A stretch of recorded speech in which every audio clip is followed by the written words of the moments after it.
Hey, tonight we're going to journey back to the mysterious world of the ancient Maya. We'll explore their incredible civilization, feel the humid air of the rainforest on our skin, taste the bitter cacao on our tongues, and experience both the beauty and brutality of their world. If you're enjoying these stories, I'd really appreciate a like or subscribe. I'm curious where you're listening from, so drop a comment with your location and what time it is there.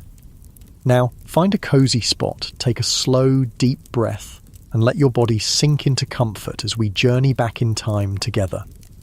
Congratulations, you've just woken up in the Maya world of the 8th century. The air is thick with moisture, wrapping around your skin like a warm, damp blanket. Your eyes adjust to the soft golden light filtering through the jungle canopy. You're lying on a simple reed mat in a small, one-room limestone house. The packed earth floor feels cool against your bare feet as you sit up and notice the intricate patterns woven into the mat beneath you. Your back is slightly stiff from sleeping on such a firm surface, but there's something refreshing about the simplicity of it.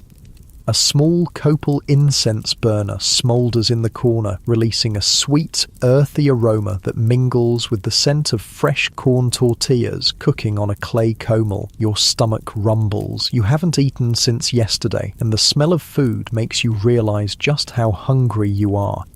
You stretch your arms above your head, feeling your muscles loosen and relax. As you exhale, you notice the simple space around you. The walls are made of limestone, plastered with smooth white stucco. Colourful fabrics hang from wooden pegs, vibrant reds and blues dyed from natural plants and insects. A small altar sits in one corner with jade carvings and clay figures. Everything has its place in this modest home.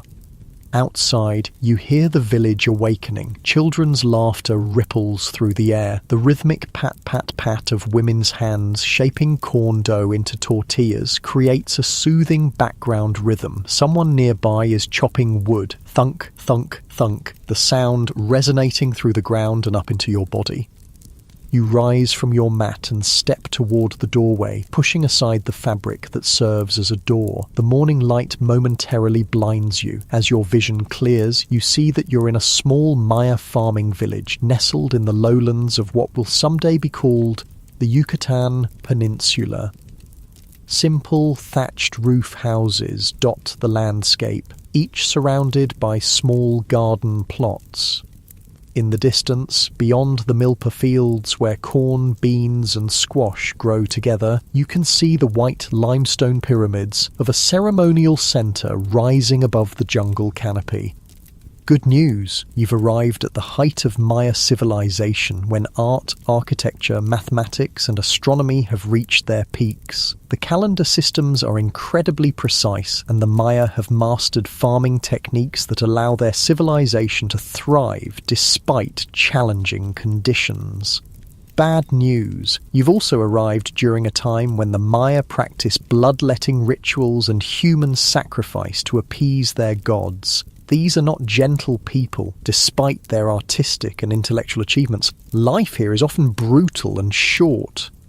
A small, brown-skinned woman with almond-shaped eyes approaches you. Her hair is woven into intricate braids adorned with colourful threads. She wears a simple huipil, a loose white cotton tunic decorated with embroidered patterns, and a long skirt wrapped around her waist. Around her neck hangs a pendant carved from jade, the sacred stone of the Maya. She smiles, revealing teeth filed to points and inlaid with jade, a sign of beauty among the Maya elite. "You've slept late," she says, in a language you somehow understand. "The sun has already begun its journey across the sky. Come, you must eat before starting your work in the fields." You follow her back into the house, where she hands you a gourd filled with atole, a warm, sweet corn gruel flavoured with honey and chili. The liquid coats your tongue and warms your stomach. As you drink, she prepares a simple meal of corn tortillas, black beans, and avocado. The tortillas are warm and fragrant, nothing like the store-bought version you're used to. These are thick and slightly uneven, with charred spots from the comol. The taste is earthy and complex, the corn having been nixtamalized, soaked in limestone water to release its nutrients before being ground on a matete, a curved stone grinding surface.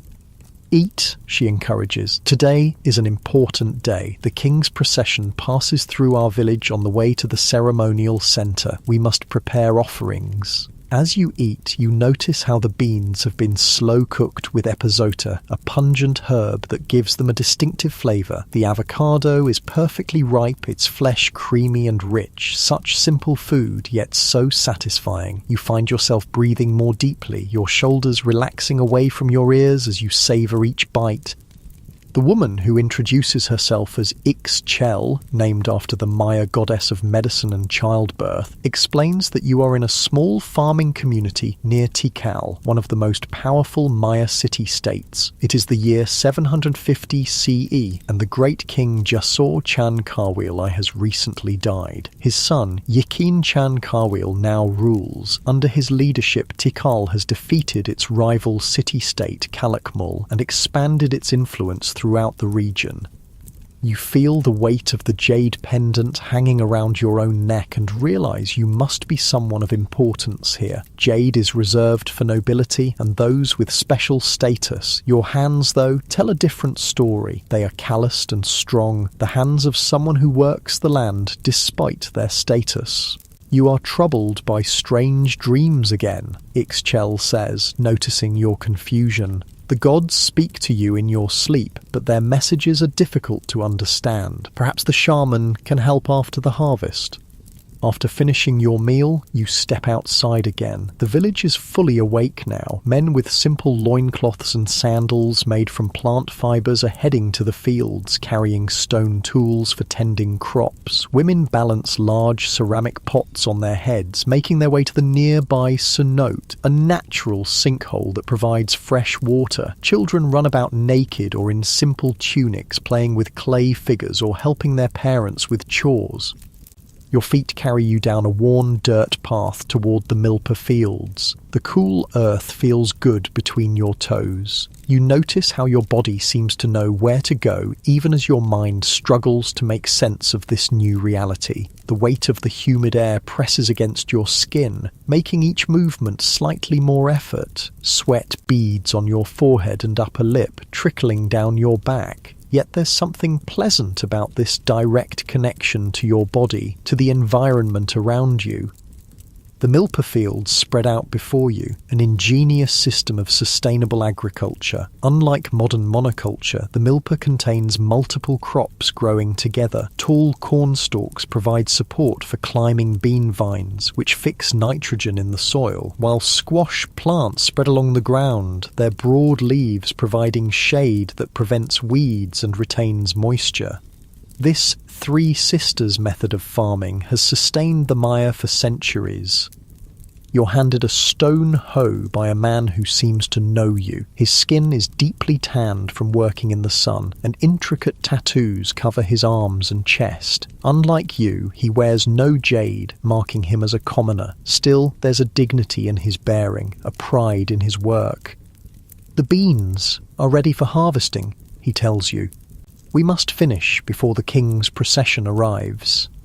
For the next few hours, you work alongside the villagers, harvesting beans and preparing offerings for the king. The physical labour is demanding but satisfying. You feel muscles working that have long been neglected in your modern life. There's a rhythm to the work.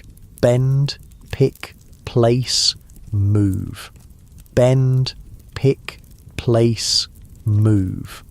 The repetitive motion becomes almost meditative. Your breathing synchronizes with your movements. The chatter of the workers around you creates a soothing backdrop of human connection. As the sun climbs higher in the sky, the heat intensifies. Sweat soaks your simple cotton clothing. Your back aches from bending. Your fingers are stained with earth and plant juices. But there's a strange contentment in this direct connection to the food you'll eat, to the community you serve, to the earth that sustains you. During a brief rest, an older man approaches. His face is deeply lined, his eyes cloudy with cataracts. He must be in his 50s, ancient by Maya standards, where the average lifespan is barely 30 years. He sits beside you in the shade of a ceiba tree, the sacred tree that the Maya believe connects the underworld, the earth, and the heavens.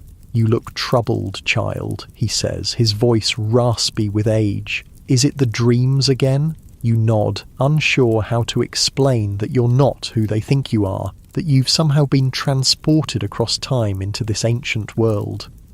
"The gods choose certain people to receive their messages," he continues. "It is both a blessing and a burden. My grandmother was a day keeper, a keeper of the sacred calendar. She taught me to read the signs, to understand the cycles of time. Perhaps I can help you understand what the gods are trying to tell you." He reaches into a small pouch tied to his waist and pulls out a handful of red seeds, zite beans, used for divination. He casts them on the ground between you, studying the pattern they make. "I see a great change coming," he murmurs. "The cycles of time are turning. The 13th Baktun approaches. You know enough about Maya timekeeping to understand what he's referring to. The Maya calendar system is incredibly complex, tracking multiple cycles simultaneously. A Baktun is a period of 144,000 days, nearly 400 years. The 13th Baktun won't actually end for another 1,050 years or so, around 2012 CE, but this man believes significant events are tied to these calendar transitions. "What does it mean?" you ask, your voice sounding strange to your own ears. "Change," he says simply. "All things must change. Kingdoms rise and fall. The rains come and go. The sun travels its path across the sky, dying each night and being reborn each morning. Nothing remains the same forever." He gathers his divination beans and returns them to his pouch. "The king's procession approaches. We must prepare." Indeed, you can hear distant drums and flutes. The villagers quickly finish their harvesting and gather at the edge of the fields. Everyone holds something as an offering, the best of their crops, hand-woven textiles, clay figures, or small jade ornaments for the wealthier members of the community. You stand with them, holding a small basket of the beans you've helped harvest. Your heart beats faster as the procession comes into view. First come the musicians, men playing wooden flutes, turtle shell drums and rattles made from gourds. Then warriors with obsidian-edged clubs and spears, their bodies painted for battle. Behind them, carried on a litter borne by 8 strong men, is King Yikin Chan Karwil himself. The litter stops before your village. The king is an imposing figure, dressed in an elaborate headdress of quetzal feathers that cascade down his back like a waterfall of iridescent green. Jade and shell ornaments cover his chest and arms. His face is painted red, the colour of the east, of the rising sun, of life-giving blood. Gold plugs stretch his earlobes, and a nose-piece shaped like a serpent curves over his upper lip. The villagers prostrate themselves, touching their foreheads to the ground. You quickly follow suit, feeling the cool earth against your skin. You dare not look directly at the king. To do so would be a grave insult. "Rise," comes a commanding voice, not the king's, but his spokesman, a noble who stands beside the litter. The divine lord Yikin Chan Karwil, shield of the sun, captor of Arbolon Habta, 13th in the line of Jaguar kings, graces your village with his presence. Present your offerings. One by one, the villagers approach, heads bowed, and place their gifts before the litter. When your turn comes, your legs feel weak, your mouth dry. You place your basket of beans with the other offerings, careful to keep your eyes downcast. "These are fine beans," says the spokesman. "The gods will be pleased with such an offering. Perhaps they will send rain for the next planting." You back away, relieved to have completed your part without incident. The king never speaks. He doesn't need to. His divine presence is communication enough. After all offerings are presented, the procession continues toward the ceremonial center. The villagers watch until it disappears from view, then begin discussing the event in excited tones. Did you see his headdress? The Quetzal feathers must have come from the highlands. His jade necklace was larger than any I've ever seen. They say he captured 3 kings in battle and sacrificed them himself at the Temple of the Jaguar.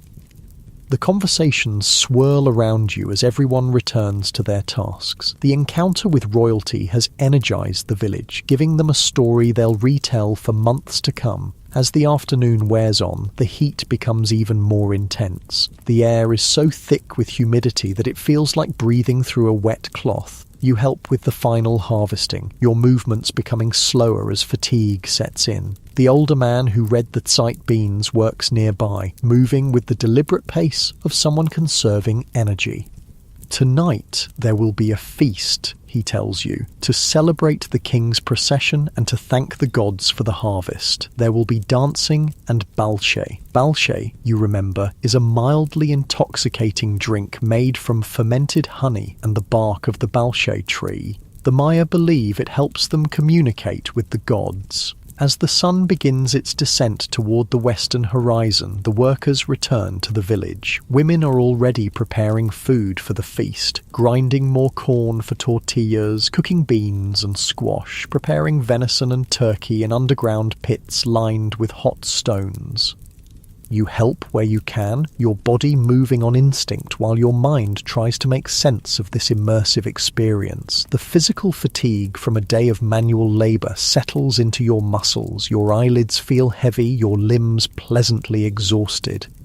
The feast begins as darkness falls. Torches and small fires illuminate the central area of the village. The smell of cooked meat and corn fills the air. Children dart between adults, excited to be allowed to stay up late. Musicians play, their melodies hauntingly different from any music you've heard before, following tonal patterns that seem alien yet strangely moving. Food is shared communally. You sit cross-legged on a woven mat, accepting a wooden plate filled with venison, turkey, tortillas, beans and squash. The meat is tender and flavoured with achiote, giving it a distinctive red colour and earthy taste. Small bowls of fiery habanero sauce are passed around. Just a tiny amount adds intense heat to the food. Gourds of balche circulate. When one reaches you, you take a small sip. The taste is sweet and tangy with an herbal bitterness from the bark. It warms your throat and stomach. Just this small amount creates a pleasant, floating sensation. As you eat and drink, you observe the community around you. Despite the hard work and often harsh conditions of their lives, there's joy here. Children laugh and play, adults share stories and jokes, elders are treated with respect, given the best portions of food and the most comfortable places to sit. After the meal, dancers perform in the centre of the gathering. Men wearing elaborate masks depicting animals and gods move in complex patterns. Women in huipils embroidered with symbols of fertility and abundance sway in graceful counterpoint. The music intensifies, the drums faster, the flutes higher. The older man who read the Zeit beans sits beside you again.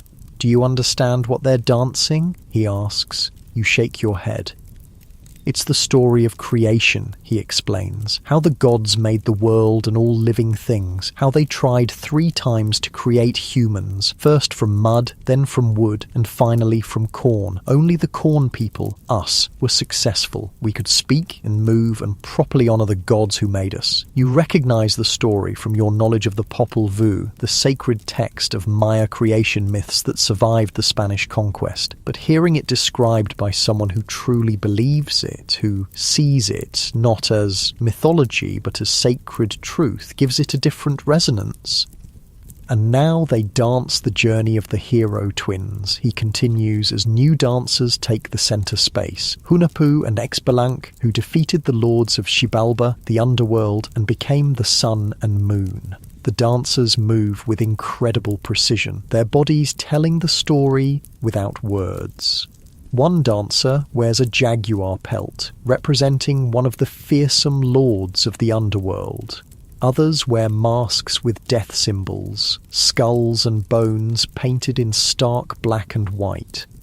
As you watch, your eyelids grow heavier. The rhythmic movements, the hypnotic music, the effects of the balche, and the physical exhaustion from the day's labour all combine to create an almost trance-like state. Your breathing slows, deepens, your muscles relax further into the mat beneath you. The old man notices your drowsiness. "Rest now," he says gently. "Tomorrow we prepare for the ceremony at the temple. The king has requested a sacrifice to ensure good harvests and victory in battle." This jolts you momentarily more alert. Sacrifice? Will it be an animal or a human? You want to ask, but your tongue feels heavy, your thoughts clouded with fatigue. "Sleep," the old man says, helping you to your feet. "The gods will speak to you in dreams again, perhaps with more clarity this time." He leads you back to the small limestone house where you awoke this morning. Ixchel is there, preparing the sleeping area. She helps you lie down on the reed mat, placing a small bundle of cloth under your head as a pillow. The copal incense burns again, its sweet smoke creating spiralling patterns in the dim light. "Rest well," she says, her voice already seeming to come from far away as sleep begins to claim you. Tomorrow brings new challenges, new blessings. As you drift towards sleep, your awareness of this ancient Maya world begins to blur around the edges. The sounds of the continuing celebration outside fade. The feel of the reed mat beneath you softens. The last thing you notice before sleep takes you completely is the weight of the jade pendant against your chest, cool and solid, anchoring you to this time and place that isn't your own. Your breathing deepens, your muscles relax completely, your consciousness begins to float untethered. Perhaps in dreams the gods will indeed speak to you, helping you understand why you've been brought to this ancient world and what you're meant to learn here. And as you slip into dreams, a question forms in your mind. Will you wake tomorrow still in the world of the ancient Maya, or will your consciousness return to your own time? Only the gods know for certain. For now, you surrender to sleep, to the rhythm of your own breathing, to the distant sounds of flutes and drums celebrating the eternal dance of life, death, and rebirth that lies at the heart of Maya belief. The night wraps around you like a warm embrace, holding you securely as your mind drifts further into darkness. Sleep comes, deep and complete, and in that sleep perhaps answers await. You wake to the sound of a conch shell trumpet echoing across the village. The haunting, resonant tone vibrates through the walls of your small limestone house, pulling you from the depths of sleep. For a moment, you're disoriented, expecting to see your familiar bedroom. Instead, the same packed earth floor and thatched roof of yesterday greet your opening eyes. You're still here, still in the ancient Maya world. Dawn light filters through the doorway, painting the interior walls with a soft golden glow. Your body feels different. Muscles sore from yesterday's fieldwork, skin sticky from the humidity. The reed mat beneath you has left faint impressions on your arms and legs. You run your fingers over these temporary marks, marvelling at how present you feel in this physical form. Ixchel is already up, kneeling by the hearth fire where she's preparing the morning meal. The 3 stones of the hearth form a triangle, representing the 3 stones the gods placed to create the world, according to Maya belief. The smoke rises through a small opening in the roof, creating shifting patterns against the morning light. "You slept deeply," she says, not looking up from the corn dough she's patting into tortillas. No cries or strange words in the night. Perhaps the gods have finished speaking to you for now? You sit up slowly, each movement deliberate as your stiff muscles adjust. The jade pendant still hangs around your neck, cool against your skin despite the growing warmth of the day. Outside, the village is coming alive, the rhythmic sound of corn being ground on stone metates, chickens clucking, children calling to one another. Today we go to the ceremonial centre, Ixchel continues. The king has called for special offerings. It is a great honour for our village to participate. She hands you a gourd of water. It's slightly warm and tastes faintly of minerals from the cenote where it was collected. You drink deeply, feeling the liquid spread through your body, bringing relief to your parched throat. The morning meal is similar to yesterday's. Corn tortillas, this time served with a paste made from squash seeds and chili. The flavours are intense, nutty, spicy, complex. You eat slowly, savouring each bite, noticing how different this is from the rushed breakfasts of your modern life. Here, food is sacred, grown with care, prepared with intention, eaten with gratitude. As you eat, children peer curiously through the doorway. Their small brown bodies are naked or clothed in simple tunics. Their black hair, cut straight across the forehead in the Maya style, frames wide eyes that study you with unabashed interest. When you smile at them, they giggle and duck away, only to return moments later for another look. After the meal, Ixchel helps you prepare for the journey to the ceremonial centre. She brings a clean huipil, more elaborately embroidered than the one you wore yesterday. This one features geometric patterns in vibrant blue and red, with symbols you recognise as glyphs for water and maize. She also brings a small pot of red ochre, which she uses to paint simple designs on your cheeks, marks of status and belonging. The walk is long, she explains as she works. We must pass through the forest and cross the river before reaching the sacred city. The old ones and children will ride in litters, but you and I will walk. Outside, the village is busy with preparations. People carry baskets of food, rolls of woven fabric, and clay figures to present as offerings. Some wear their finest clothing, adorned with whatever small luxuries they possess. A feather here, a shell necklace there. Everyone brings something, no matter how humble. The old man who read the Zeit beans for you yesterday approaches. Today he wears a headdress of simple cotton cloth wrapped around his head, marking him as someone of special status, perhaps a minor priest or shaman. Ah, the dreamer awakens, he says, his cloudy eyes somehow finding yours despite his partial blindness. Did the gods visit you in the night? You shake your head. I don't remember any dreams. He nods thoughtfully. Sometimes silence is an answer too. The gods speak in many ways, through dreams, through the patterns of thrown seeds, through the flight of birds. We must learn to listen with more than our ears. He introduces himself properly now. Kienich, named after the sun god. He tells you he serves as the village's daykeeper, tracking the sacred calendar and advising on auspicious days for planting, harvesting, and ceremonies. Today is a good day for offerings, he says. 7 Manik in the Tzolkin count, a day of balance, when the veil between our world and the world of the gods grows thin. Come, walk with me. I will tell you of the city we are about to visit. The village forms a procession, with the youngest, children and eldest members riding in simple litters carried by strong young men. Everyone else walks, carrying their offerings. You and Kienich fall into step somewhere in the middle, your feet finding a comfortable rhythm on the well-worn path.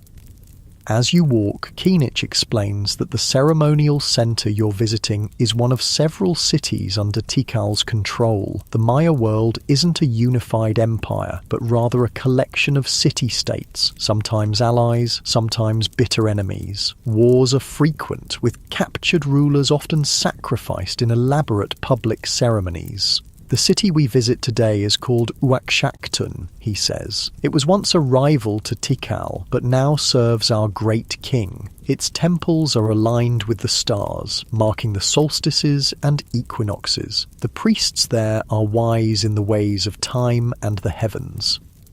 The path takes you through dense jungle. Massive sabre trees tower overhead, their trunks buttressed with flaring roots that create natural alcoves where small offerings of copal incense and food have been placed. Brightly coloured birds call from the canopy. toucans with their enormous bills, scarlet macaws flashing like flames through the green leaves. Howler monkeys roar in the distance, their calls carrying for miles through the humid air. The jungle embraces you, wrapping you in its green arms. The air is thick with moisture and the rich scent of decay and growth, that distinctive smell of the rainforest where everything is constantly dying and being reborn. Your skin becomes slick with sweat, but the tree canopy provides welcome shade from the direct sun.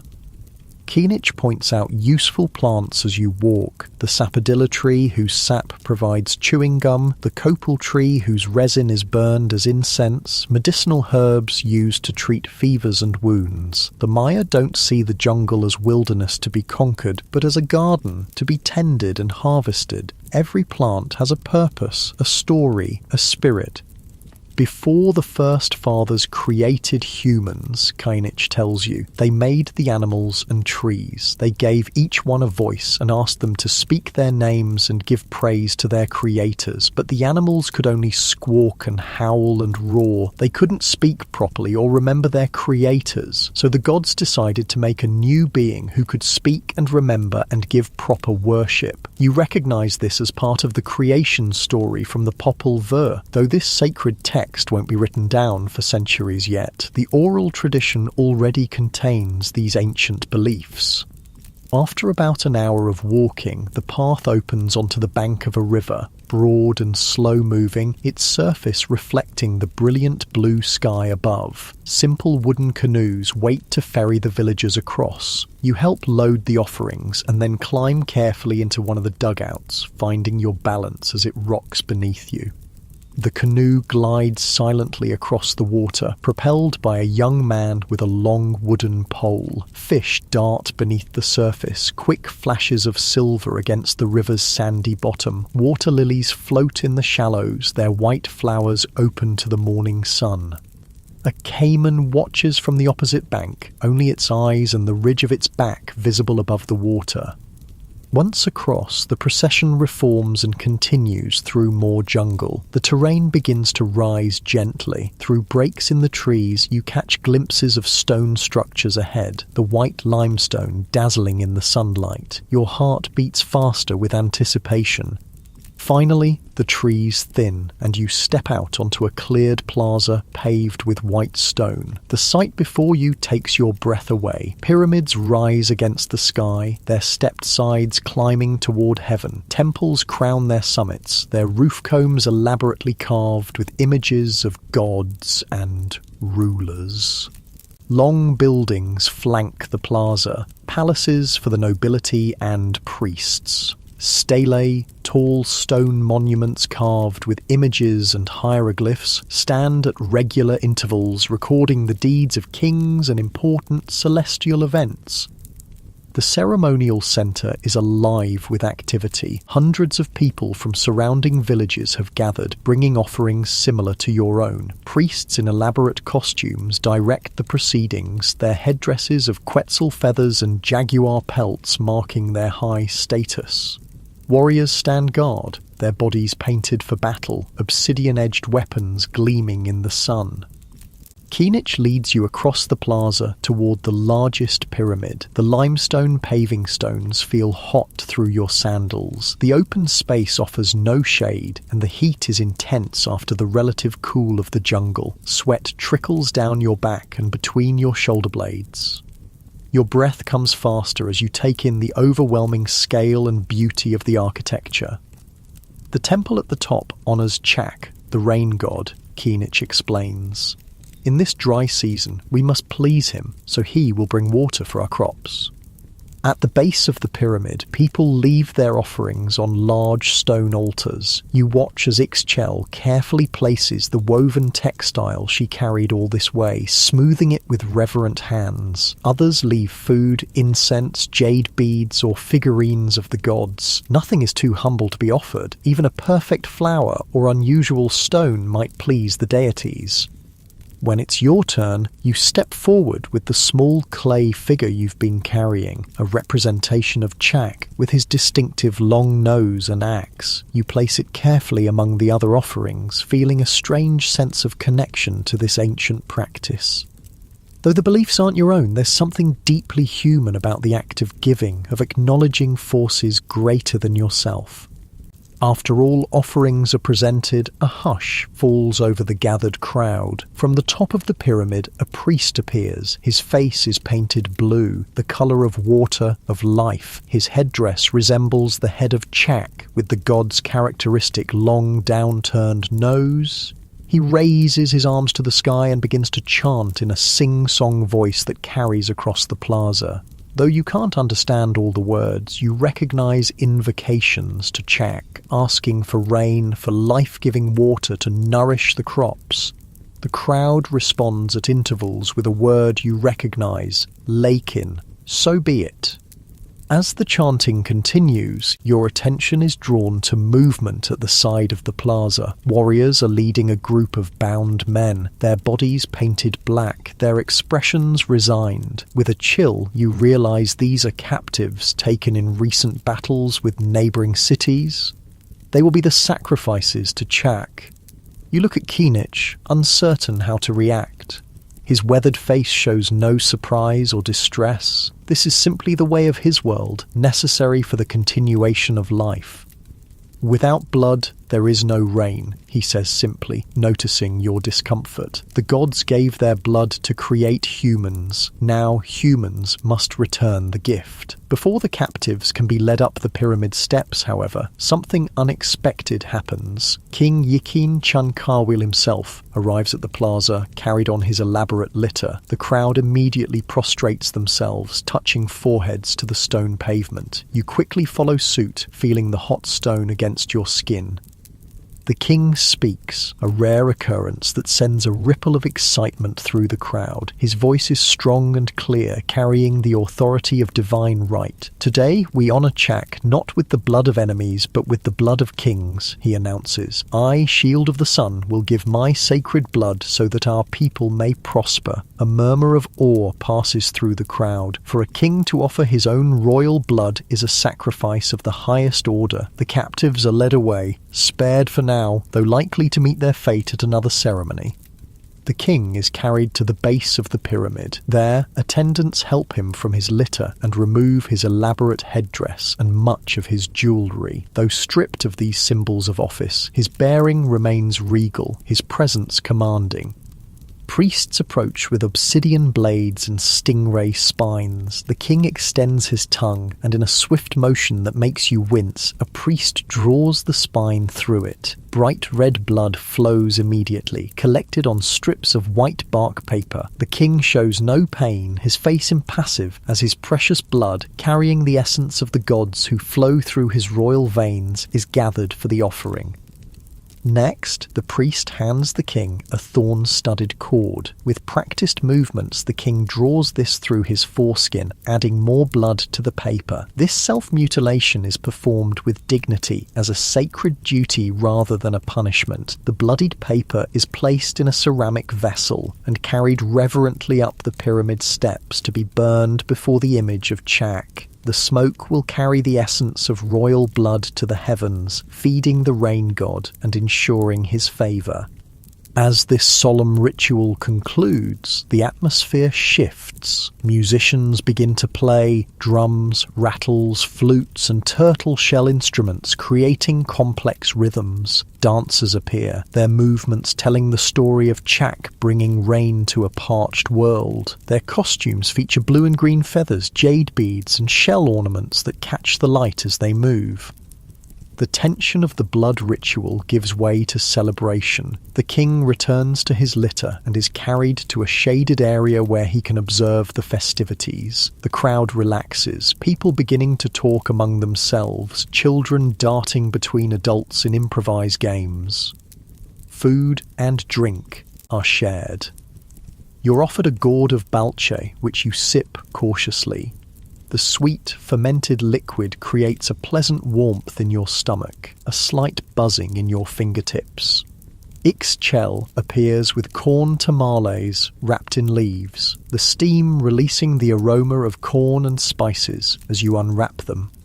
As you eat and watch the dancers, Kinich introduces you to people from other villages, farmers like yourself, but also specialised craftspeople, a potter whose black ceramic vessels are sought after throughout the region, a weaver whose intricate textiles incorporate complex symbols representing the cosmos, a jade carver who transforms the precious stone into representations of the gods.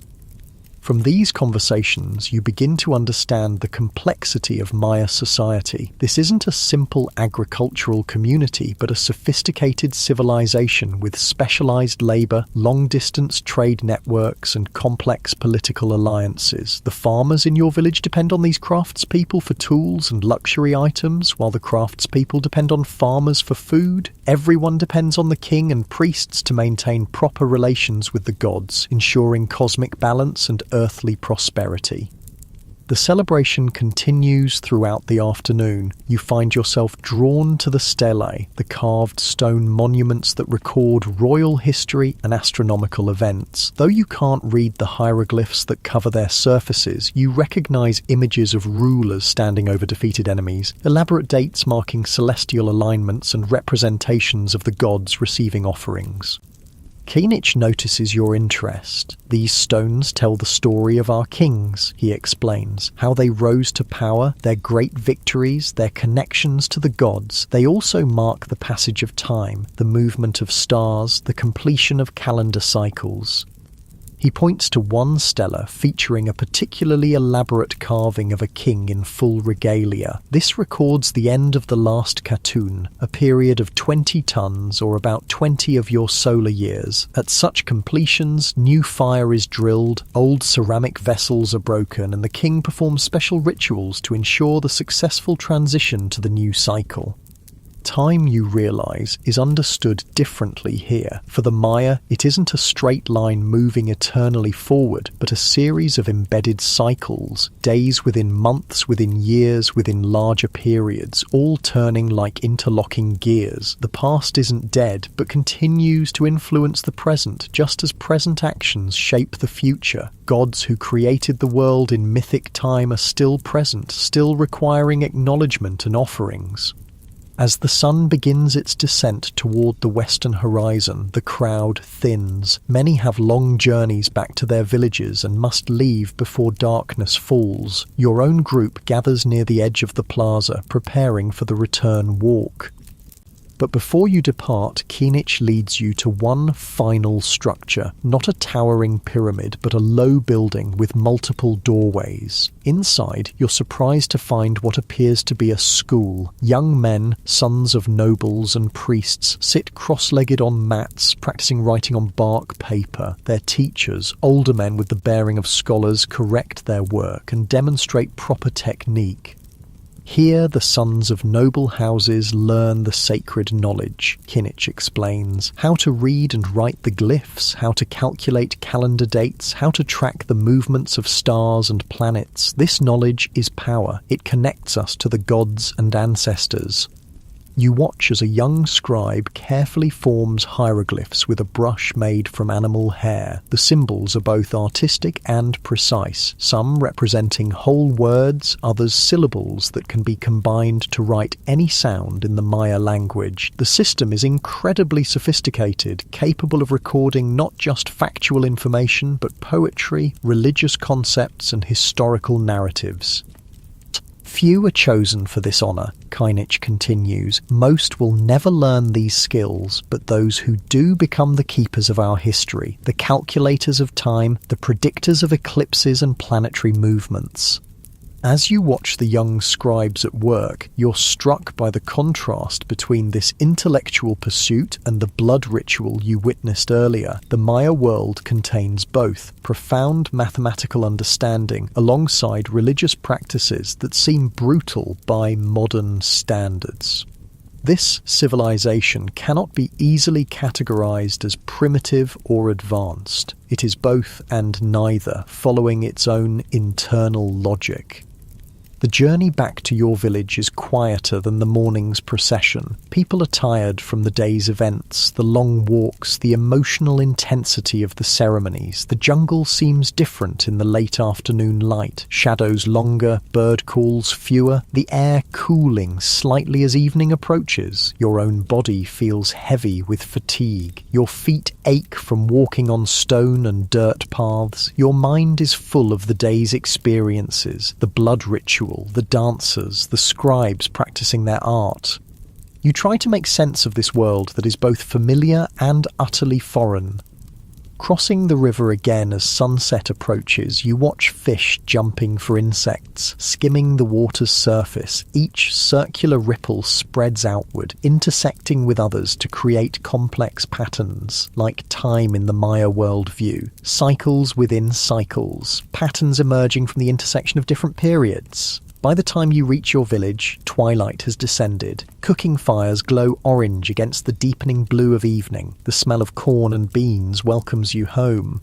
Children run to greet the returning procession, eager to hear about the ceremonies and celebrations. In your small limestone house, Ixchel lights the copal incense and prepares a simple evening meal. The physical and emotional exertion of the day has left you profoundly tired. Your limbs feel heavy, your eyelids struggling to stay open. After eating just enough to satisfy your hunger, you sink onto your reed mat, your body seeming to melt into its surface. Kinich visits briefly, bringing a small jade bead, a token from the ceremonial center. Place this under your tongue as you sleep, he instructs. It may help the gods speak more clearly in your dreams. The smooth stone feels cool under your tongue. Around you, the village settles into night rhythms, soft conversations, a distant flute playing a melancholy tune, the constant background chorus of insects and frogs from the surrounding jungle. Through the doorway, you can see stars appearing in the darkening sky, the same stars the Maya priests study so carefully, tracking their movements across the seasons. Your awareness begins to drift, your thoughts becoming less coherent as sleep approaches. The events of the day replay in fragments, the king's blood dripping onto white paper, dancers swirling in feathered costumes, young scribes forming precise glyphs with careful brushstrokes. Behind these images lies a question. Why are you here, in this time and place so far from your own? Is there something you're meant to learn, something you're meant to witness? The jade bead under your tongue seems to grow warmer, spreading a pleasant tingling sensation through your body. Your muscles relax completely, surrendering to the profound fatigue of the day's journey. Your breathing deepens, slows, finds a rhythm as ancient as humanity itself. As consciousness slips away, you have the strange sensation of floating above your sleeping body, seeing yourself lying on the reed mat in the simple Maya house. But then your perspective shifts again, expanding outward, seeing the village, the ceremonial center, the entire Maya world spread below you like a living map. And beyond that, you sense the turning of time itself, the great cycles the Maya track so carefully, wheels within wheels marking the passage of days, years, centuries. In this expanded awareness, just before sleep claims you completely, you have a fleeting impression of drought, of failing crops, of cities abandoned to the encroaching jungle, a sense of ending, but also of continuation, of transformation rather than true death. Then even this fades, as you sink into the deep healing embrace of sleep. Tomorrow, perhaps, more will be revealed. For now, rest comes like a blessing from the gods themselves, carrying you into dreams where past, present, and future merge into a single, eternal moment. You awaken to a different sensation this time, pain. Your head throbs with each heartbeat, your mouth feels dry as sun-baked clay, and your stomach churns uneasily. Opening your eyes requires effort, the morning light stabbing through your skull like obsidian blades. The jade bead Kinich gave you is still under your tongue, and you carefully remove it, placing it beside your sleeping mat. The inside of your limestone house is empty. Ixchel must have risen early and left you to sleep. From outside come the usual morning sounds of the village, grinding stone against stone as women prepare corn, children's voices, roosters announcing the day long after dawn has actually arrived. But today these familiar sounds grate against your senses, each one intensifying the pounding in your head. You sit up slowly, waiting for the spinning sensation to subside. Your body aches in unfamiliar ways, muscles unaccustomed to yesterday's long walk protesting their harsh treatment. With careful movements you make your way to the doorway and push aside the fabric covering. The sunlight is blinding at first. You shield your eyes, allowing them to adjust gradually. The village looks the same as it did yesterday, yet somehow different. The colours seem more vivid, the sounds more distinct, the smells more intense. It's as if the jade bead has heightened your senses, making everything around you more immediate, more present. Ixchel approaches, carrying a clay pot. Her expression shifts from neutral to concerned when she sees your face. "The dreams came strongly last night," she says, not asking but stating what seems obvious to her. "Your spirit travelled far while your body rested." She guides you back inside and helps you sit on a small wooden stool. From the clay pot, she pours a thick, dark liquid into a gourd cup and hands it to you. "Drink," she instructs. "It will ease the pain and clear your thoughts." The liquid smells bitter and earthy. You hesitate, then take a small sip. The taste is as unpleasant as the smell, like wet soil mixed with something astringent, but you force yourself to drink it all. Almost immediately, a cooling sensation spreads from your stomach outward, gradually easing the pounding in your head. "Bark of the sacred ceiba tree," Ixchel explains, "with leaves of wild tobacco and seeds of the morning glory. A medicine for those who have walked too far in the spirit world."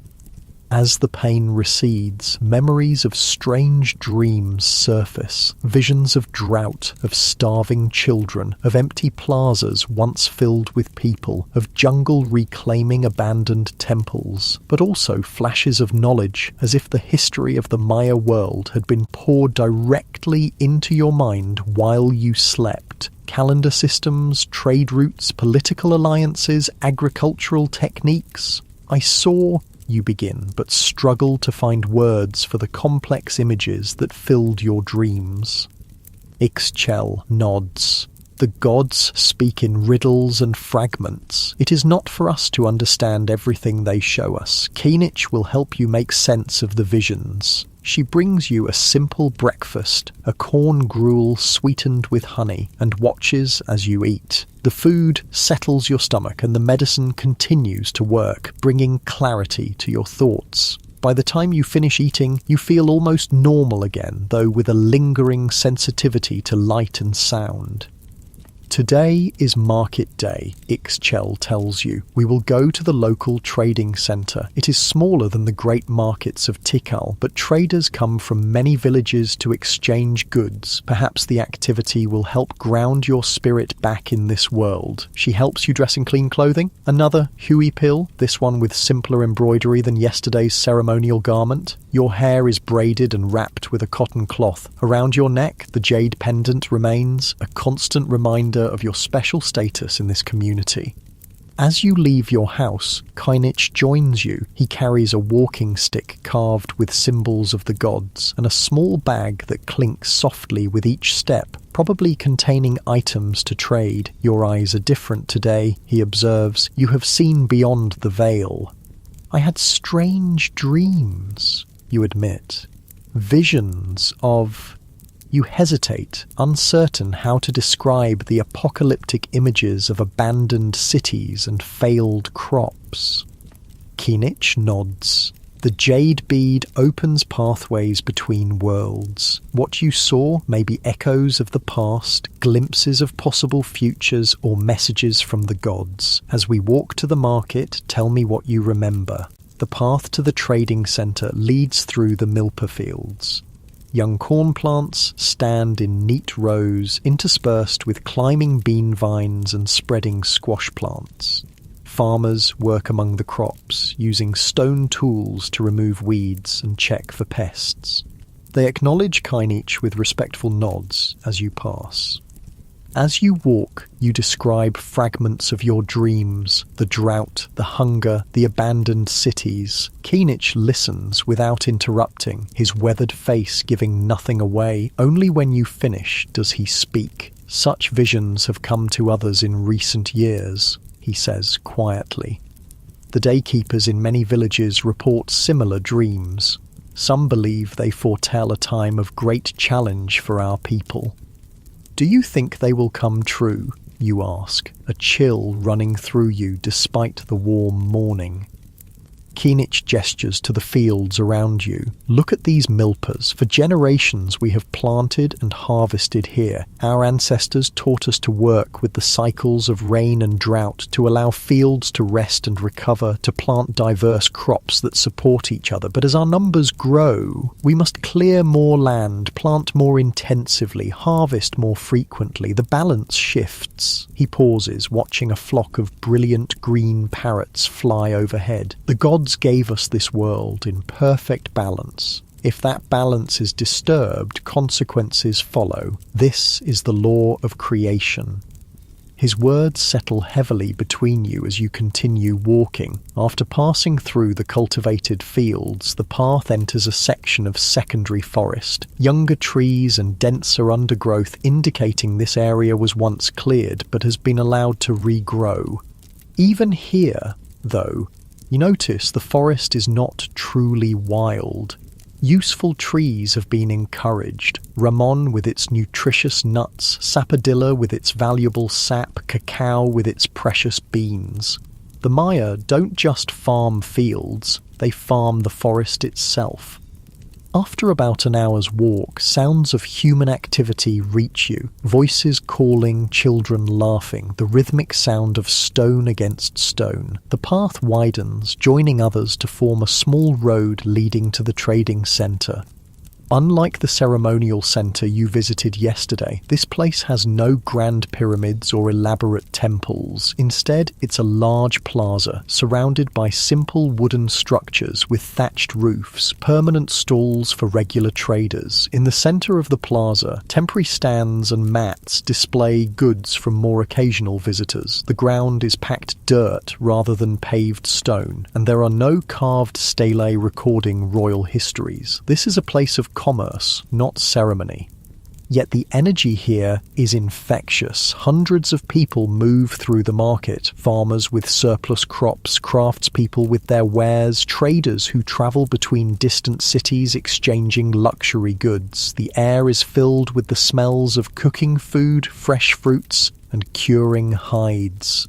Colours abound. The vibrant reds and yellows of tropical fruits, the rich browns and blacks of ceramic vessels, the whites and creams of cotton textiles, the glint of jade and obsidian catching the sunlight. Ixchel leads you to a section where women sell textiles. She greets the other weavers warmly, displaying the cloths she's brought to trade. Her work is admired, the tight weave, the even dyeing, the precise patterns. After much animated discussion and good-natured haggling, she trades 2 of her textiles for several measures of salt, some dried fish, and a small pot of red dye made from cochineal insects. Kinich, meanwhile, has moved to an area where medicinal herbs and ritual items are sold. You follow, fascinated by the variety, bundles of dried plants, seeds and nuts in woven containers, resins and incense, carved wooden implements for spiritual practices. Kinich trades some items from his bag, small jade beads similar to the one he gave you, for rare herbs that apparently don't grow in your local area. As you wander the market, you're struck by the variety of goods available. Despite having no draft animals or wheeled vehicles, the Maya have created extensive trade networks. Here in this modest regional market, you find obsidian blades from the highlands of Guatemala, their edges sharper than any metal, salt from the coastal regions, essential for preserving food and maintaining health, cacao beans from specialized growing regions, used both as currency and to make the elite's favored drink. Jade in various forms, raw, polished, carved, its green color symbolizing water, life, and royal power. Exotic feathers from tropical birds used in ceremonial costumes and high-status clothing. Pottery from specialized production centers, some functional, some purely decorative.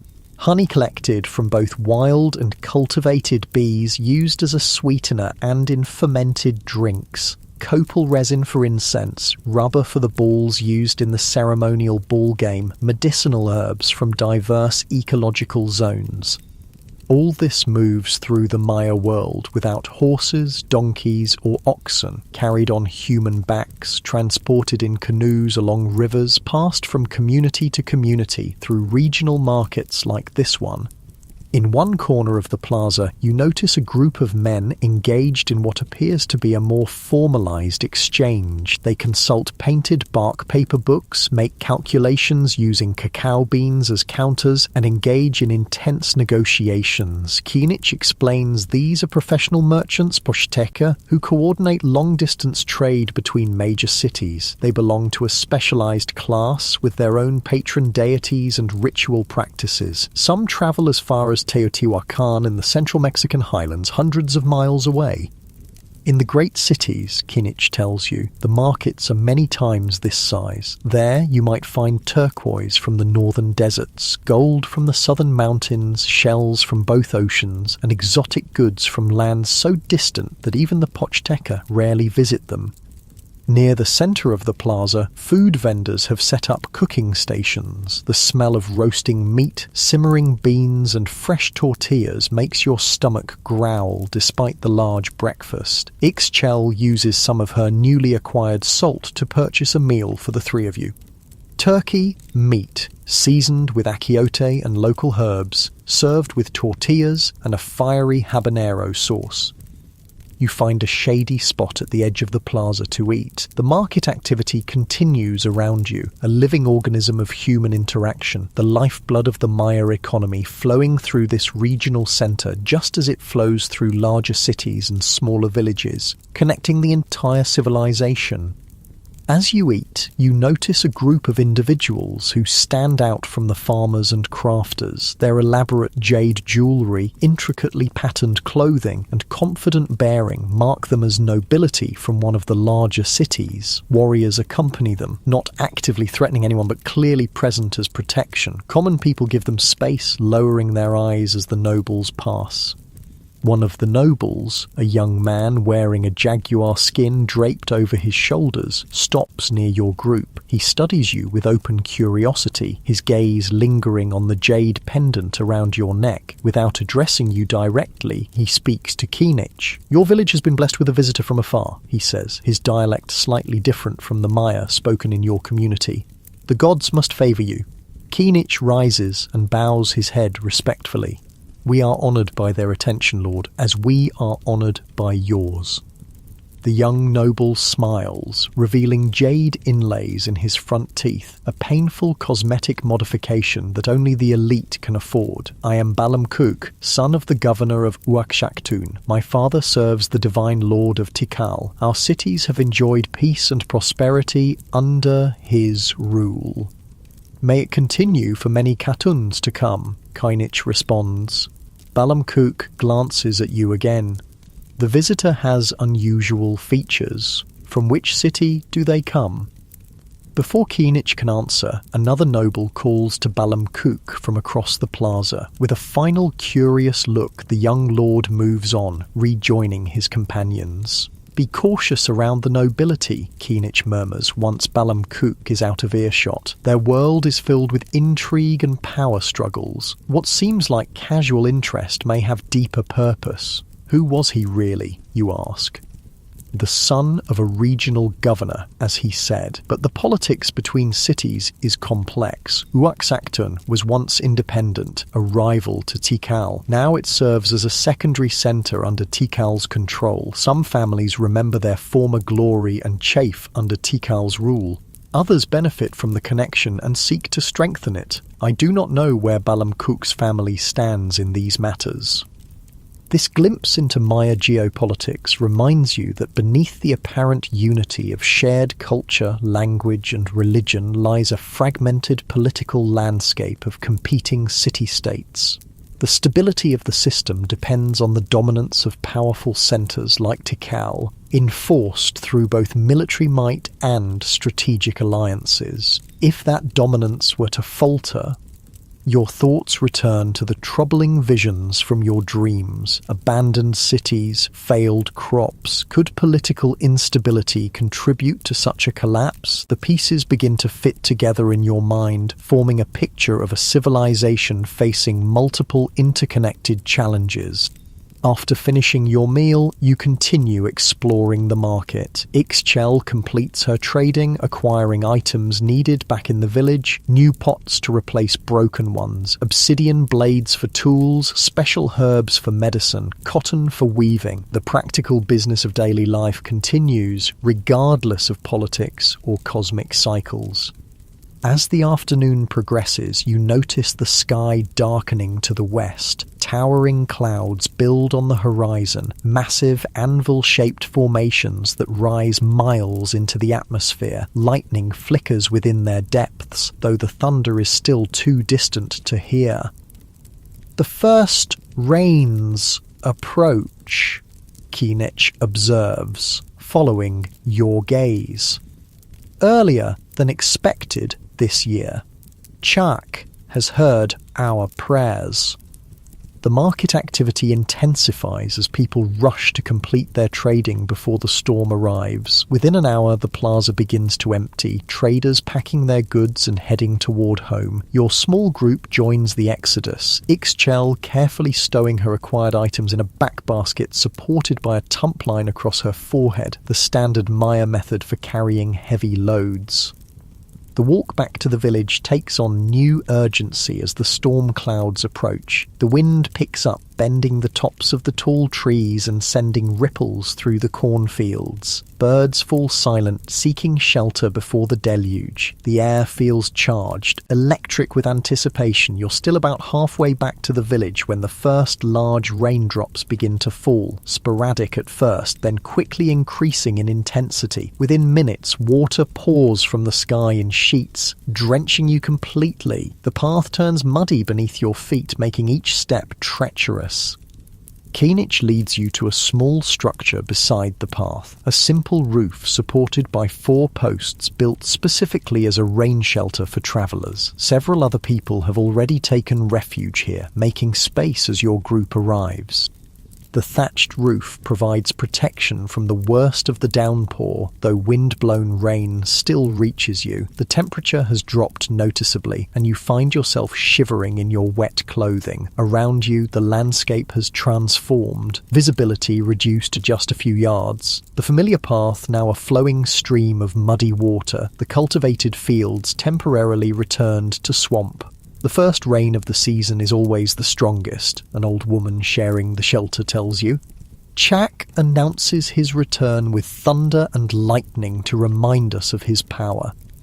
Indeed, lightning flashes regularly now, followed by crashes of thunder so loud you feel them in your chest. Despite the discomfort of being wet and cold, there's something exhilarating about the storm's raw energy. This is what sustains life in the Maya world. The water that nourishes crops, fills cenotes, and allows civilization to flourish in what would otherwise be an inhospitable jungle.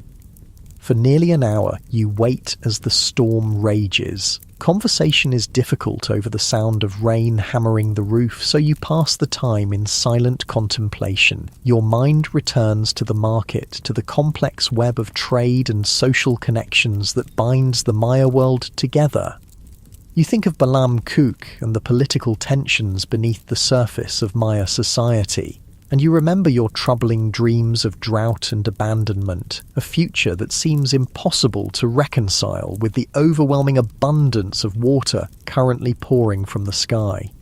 Finally, the downpour eases to a steady rain. Keenich decides it's time to continue homeward. The path is now muddy and slick, requiring careful attention to each step. Water drips from leaves and branches, occasionally finding its way down the back of your neck. Your sandaled feet are caked with mud, each step making a satisfying squelching sound. The jungle smells different after rain, earthy, fresh, alive. Birds gradually resume their calls, and insects emerge from shelter. Frogs that were invisible during the dry weather suddenly appear everywhere, their chorus adding to the post-storm symphony. Small streams that were merely damp depressions this morning now flow vigorously, requiring careful crossings on slippery log bridges.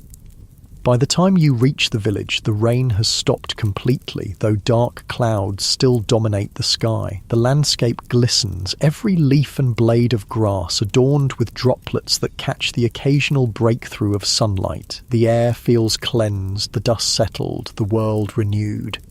Children play in the muddy open areas, their bodies slick with clay, their laughter carrying across the village. Adults inspect thatched roofs for leaks, sweep water from limestone floors, and generally address the minor disruptions caused by the season's first major storm. There's an atmosphere of celebration. The rains have arrived, ensuring another cycle of growth and harvest. At your house, Ixchel helps you remove your sodden clothing and provides a dry huipil. The wet garments are hung on a line to dry during the next sunny day. She then builds up the hearth fire to ward off the unusual chill brought by the storm. The flames create dancing patterns of light and shadow on the limestone walls, a comforting counterpoint to the grey twilight outside. A simple dinner is prepared, leftover beans reheated with fresh herbs, tortillas warmed on the comal, and some of the dried fish acquired at the market reconstituted in a spicy broth. The hot food restores warmth to your body, and the familiar flavours bring comfort after the long, eventful day. As night falls, Keenich visits again. He brings a small clay pot of balche and 3 gourd cups. To celebrate the return of the rains, he explains, pouring the fermented honey drink and passing cups to you and Ixchel. The 3 of you sit near the fire, sipping the sweet, slightly alcoholic beverage. Outside, the night creatures begin their chorus, frogs, insects, and nocturnal birds creating a living soundscape that surrounds the village. Occasionally, distant lightning illuminates the doorway, followed several seconds later by the rumble of thunder, the storm continuing its journey across the Maya lands. The market, the rain, it has been a significant day, Keenich observes, but I sense the visions from your dreams still trouble you. You nod, watching the firelight reflect in your cup of balche. I saw cities abandoned to the jungle, people starving, great drought. If the rains have returned as normal, why would such things happen? Keenich is silent for a long moment, staring into the fire. When he speaks, his voice is lower, meant only for your ears and Ixchel's. The cycles of time bring different qualities to each period. Some cartoons bring abundance, others hardship. The priests and astronomers study the heavens, seeking patterns that might warn of difficult times ahead. Some believe we are approaching such a period. He sighs, the sound almost lost beneath the chorus of frogs outside. But these are matters for kings and high priests, not for farmers like us. Our duty is to tend the milpa, make our offerings, and trust in the wisdom of those who rule. His words don't entirely satisfy you, but you recognize the practical philosophy behind them. In the Maya world, as in your own time, most people focus on immediate concerns, growing food, raising children, maintaining their homes. The larger cycles of civilization rise and fall beyond their direct influence. As the evening progresses, the balche relaxes your muscles and slows your thoughts. The combination of physical exertion, emotional intensity, and now mild intoxication leaves you profoundly tired. Your eyelids grow heavy, your head nodding occasionally as you struggle to stay awake. Ixchel notices your fatigue. Sleep now, she says gently. Your body and spirit need rest. You don't resist as she guides you to your sleeping mat. The reed surface feels especially welcoming tonight, your body sinking gratefully into its familiar texture. The jade pendant is removed from your neck and placed carefully beside the mat. Nearby, copal incense releases its sweet smoke, helping to ward off the mosquitoes that have emerged in force after the rain. Keenich says something to Ixchel in a low voice. She nods and retrieves a small pottery jar, removing its clay stopper. From it, she takes a finger of dark, sticky substance and draws a symbol on your forehead. Protection for your dream journeys, she explains. Rest without fear tonight, Keenich tells you. The symbol will guard your spirit as you sleep. The Balche, the rhythmic sound of rain beginning to fall again outside, the warm glow of the fire, the sweet scent of copal, all combine to create a profound sense of peace and security. Despite the troubling visions of yesterday's dreams, you feel safe in this moment, held in the embrace of this ancient community. Your awareness begins to drift, your thoughts becoming less coherent. The voices of Keenich and Ixchel fade as they continue their quiet conversation near the fire. The world narrows to the sensations of your body, the comfortable weight of the cotton blanket, the slight roughness of the reed mat against your skin, the gentle rise and fall of your chest with each breath. As sleep approaches, you have a fleeting thought. Perhaps tomorrow will bring more answers, more pieces of the puzzle that is the Maya world. Perhaps you'll understand why you've been brought here, what you're meant to learn, or perhaps you'll simply continue to experience this civilization as it was lived day by day, in the fields and forests, markets and temples, the ordinary and the sacred interwoven in every aspect of life. The thought dissolves as consciousness fades. Sleep claims you completely, drawing you down into its dark, healing depths. Your breathing deepens, your body fully relaxes, and your mind surrenders to the mystery of dreams.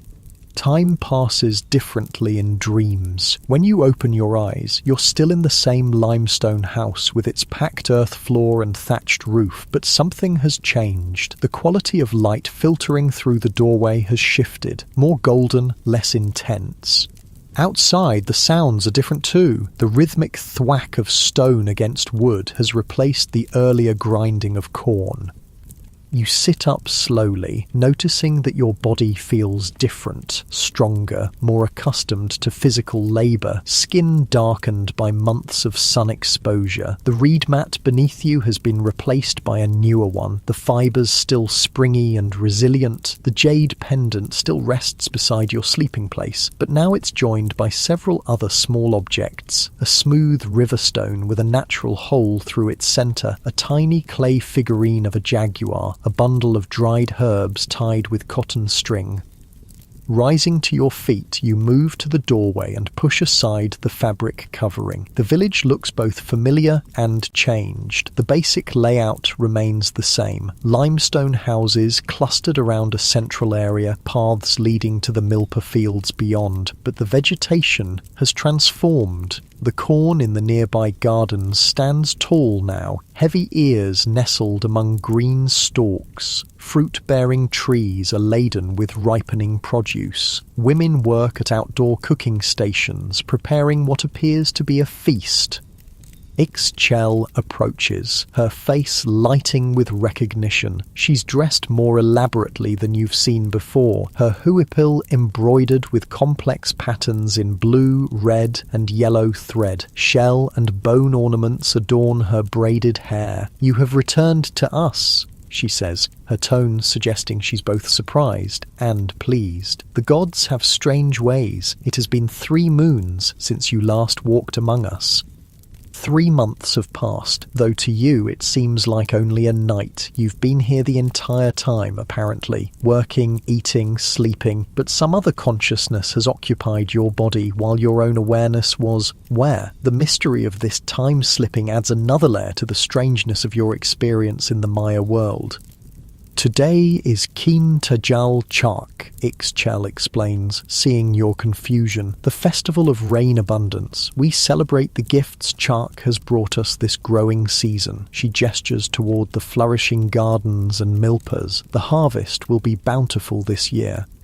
She brings you water to wash and clean clothing to wear, another embroidered huipil, this one decorated with stylized rain symbols and representations of maize. As you dress, she explains what you've apparently been doing during the months your consciousness was absent.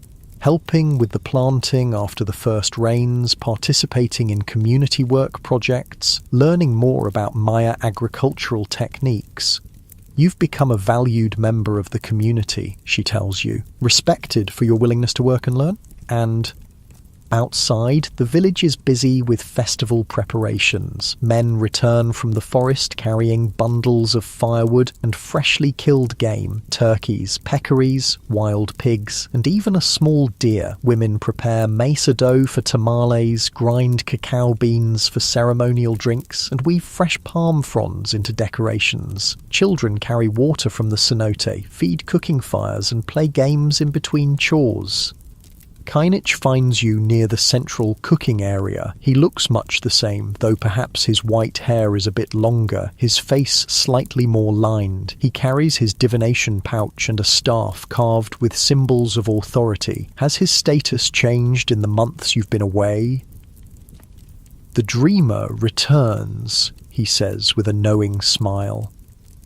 Just in time for the celebration. The gods have their reasons, though they rarely share them with us.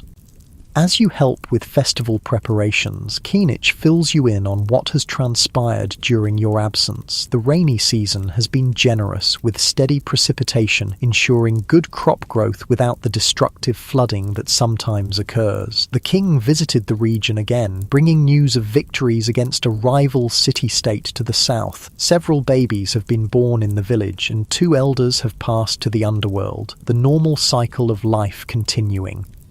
But there are also troubling developments. Reports have come from distant regions of poor rainfall and failing crops. Refugees from these areas have begun arriving at larger cities, straining resources. Political tensions between Tikal and Calakmul, the 2 great competing powers of the Maya world, have intensified, with smaller cities being forced to declare loyalty to one or the other. Trade caravans have been attacked on major routes, disrupting the flow of goods between regions. Or some say these are signs of changing times, Kinich tells you as you work together constructing a simple altar from branches and flowers. The priests at Tikal consult the ancient books, seeking guidance from past cycles. The astronomers watch the night sky for omens. Before you can ask more questions, drumming begins at the edge of the village. The festival is officially starting. Everyone gathers in the central area, where a space has been cleared for dancing. Musicians take their places, drummers with turtle shell and wooden drums, players of reed flutes, rattlers with gourd instruments filled with seeds or pebbles. The complex polyrhythms they create seem to bypass your conscious mind and speak directly to your body, making it almost impossible to stand still. The village shaman appears, his face painted blue like Chak, wearing a headdress of feathers and carrying a staff topped with a carved serpent head. He leads a procession of elders and respected community members, including Kinich, in a circular dance around the central space. The movements are slow and deliberate, each gesture laden with meaning, telling the story of Chak bringing rain to a parched world. After this formal opening, the celebration becomes more energetic. Young men perform a dance that mimics the planting of corn, their movements vigorous and precisely coordinated. Women follow with a harvest dance, their steps lighter, arms weaving patterns that represent the growth of crops. Children dart between the adult dancers, representing the wind that carries rain clouds. Food and drink circulate freely. You're given a gourd of a special festival beverage, chocolate mixed with honey, chili, and vanilla, frothed to create a thick foam on top. The taste is unlike any chocolate you've had before, intensely bitter yet with complex sweetness. The chili adding a warmth that spreads through your chest. This is a luxury drink, normally reserved for nobility and special occasions. As the day progresses, the celebration grows more elaborate. A group of visitors arrives from a neighbouring village, bringing additional musicians and dancers. They perform a ritual ball game, not the full version played in formal courts, but a simplified version using a small rubber ball. Still, you can see elements of the cosmic symbolism, the ball representing the sun, the players enacting the eternal struggle between forces of the upper and lower worlds.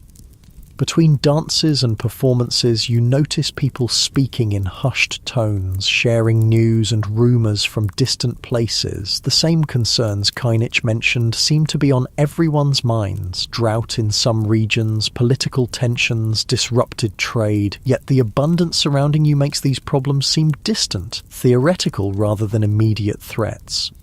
As afternoon transitions to evening, the nature of the celebration shifts. Torches and fires illuminate the central space. The music becomes more hypnotic, the dancing more intense. Children are sent to bed while adults continue the festivities. More balchet circulates, loosening inhibitions and intensifying the experience.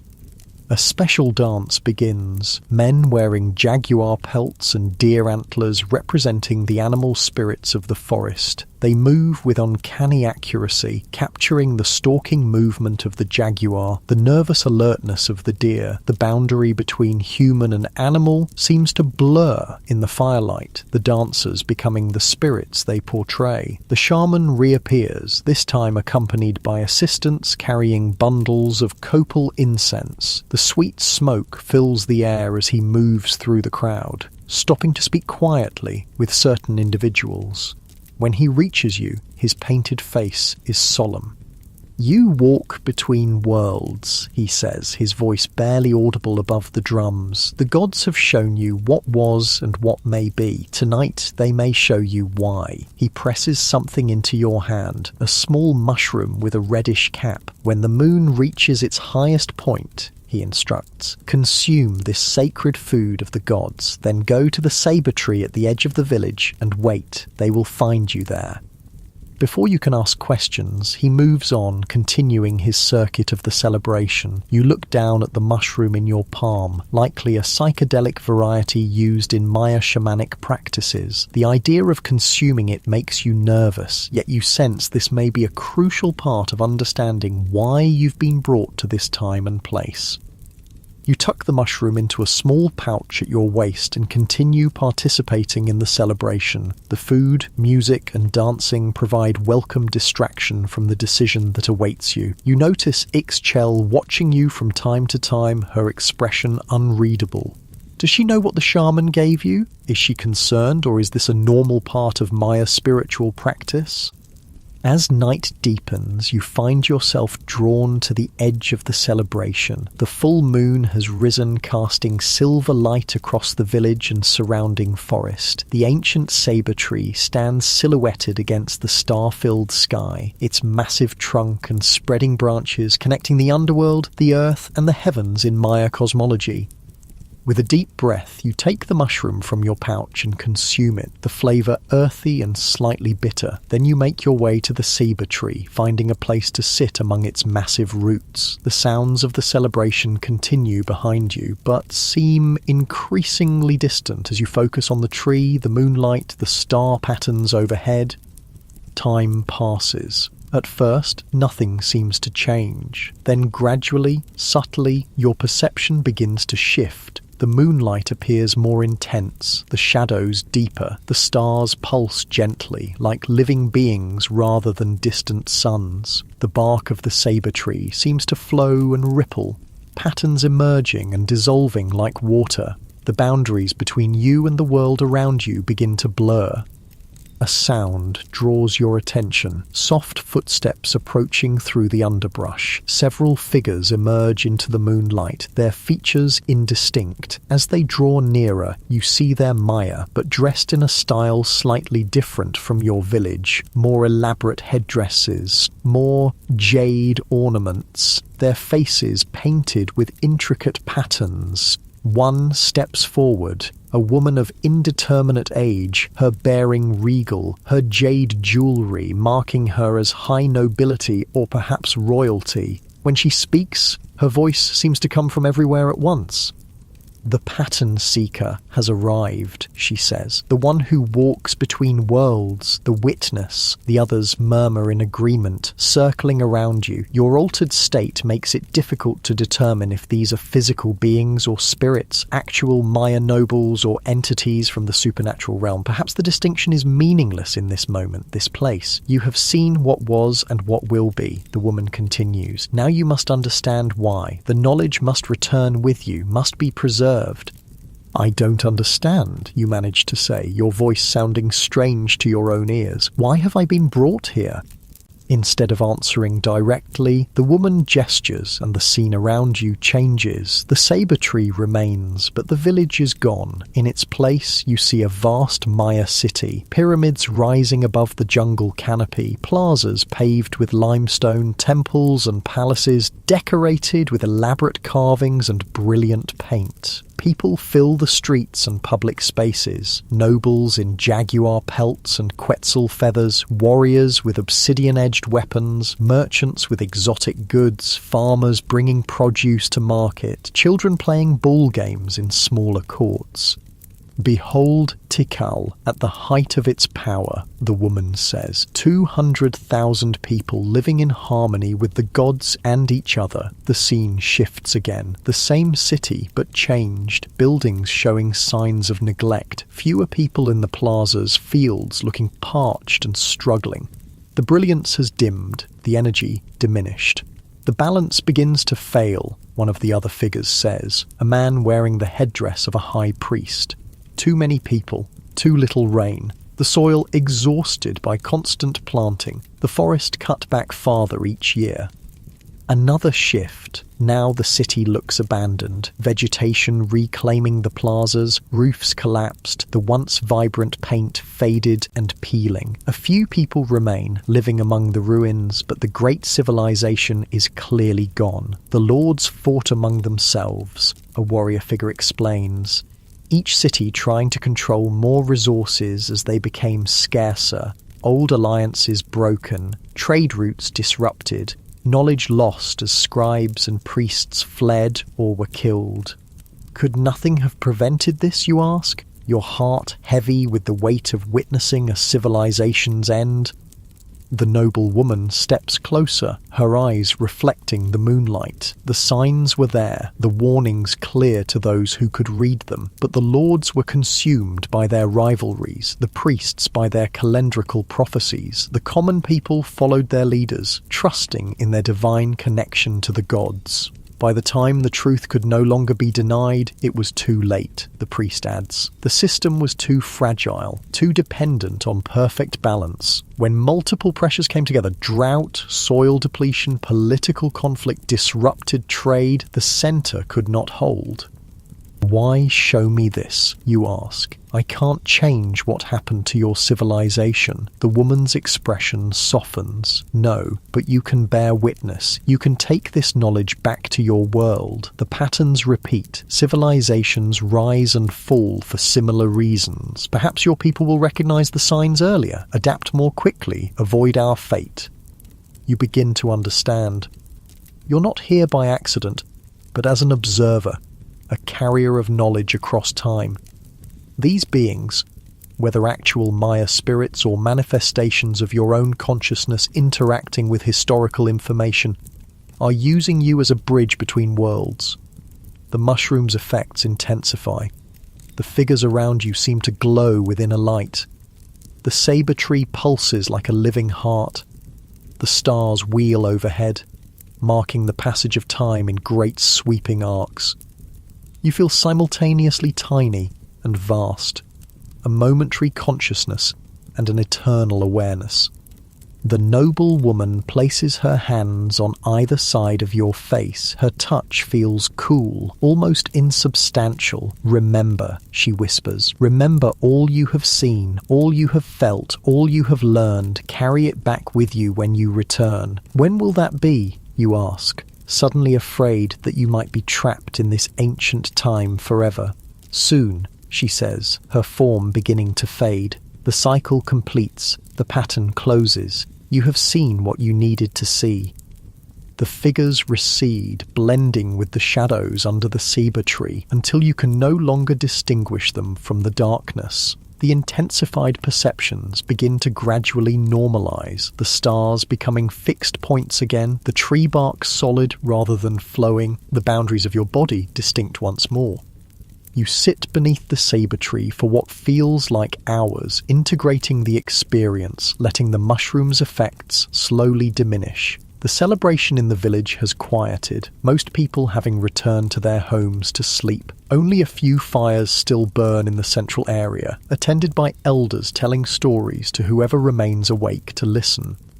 Eventually, you rise on slightly unsteady legs and make your way back toward your house. The village is peaceful in the moonlight, the simple limestone buildings glowing white against the dark vegetation. Chickens roost in small coops, dogs curl sleeping in doorways. Smoke rises lazily from banked cooking fires. An ordinary Maya village on an ordinary night, yet now you understand it as part of a vast historical pattern, a moment in the rise and fall of a sophisticated civilization.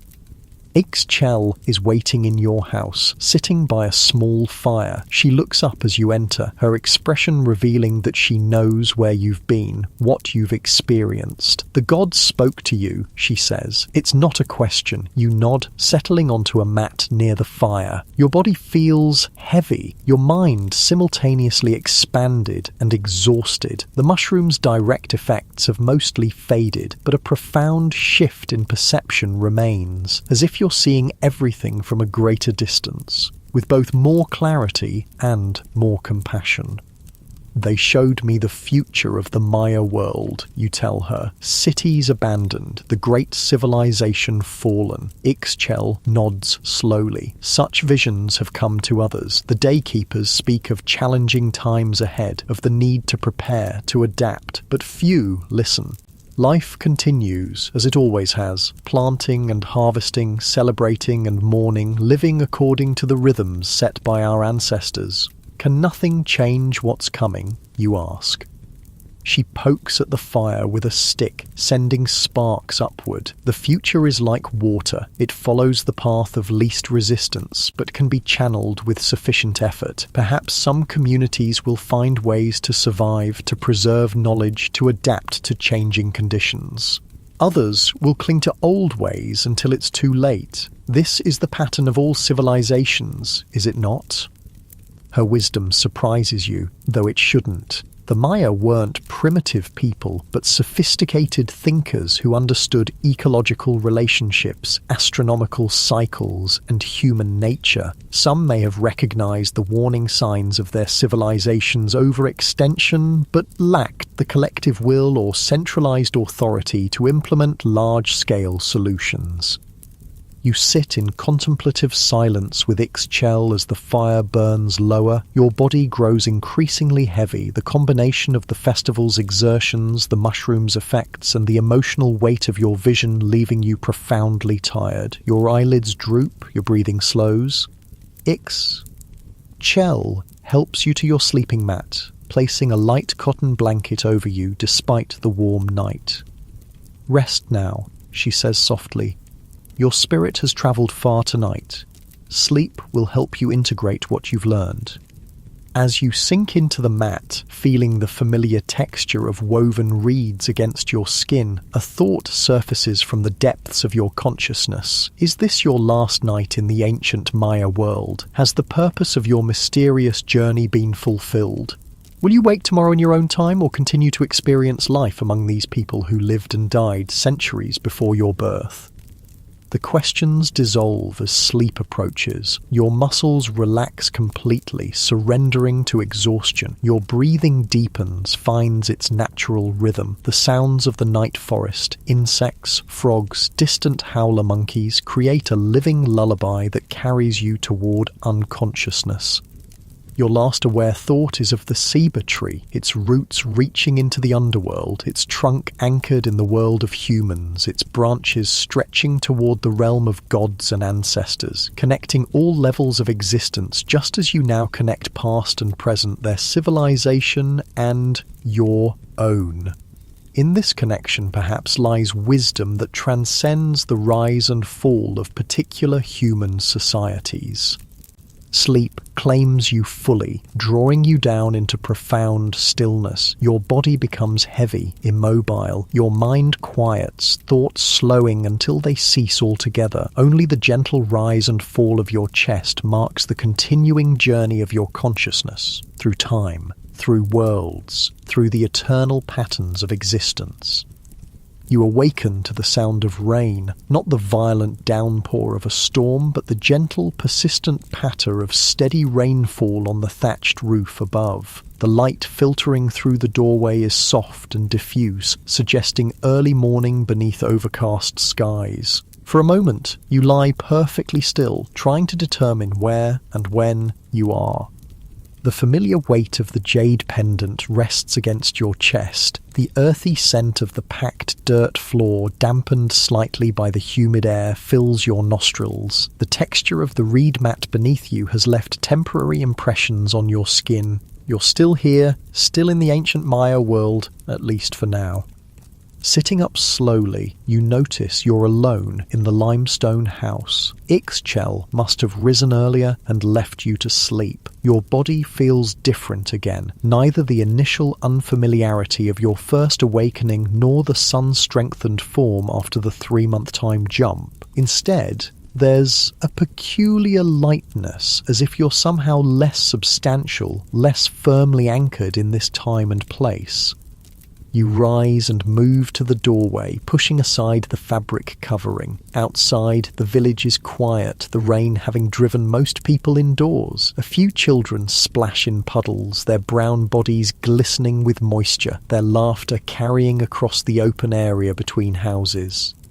Women hurry between buildings with baskets protected from the rain by large leaves held overhead. In the distance, beyond the milpa fields, mist clings to the jungle canopy, softening the landscape into watercolour washes of green and grey. Keenich appears, making his way carefully along the muddy path to your house. He wears a simple rain cape made from palm leaves woven together, the water streaming off it in small rivulets. His feet are bare, caked with mud to the ankles. When he reaches your doorway, he removes the cape and shakes it out before entering. "You have slept long," he says, settling on a small wooden stool near the banked cooking fire. "The sun has been up for hours, though you cannot see it through the clouds."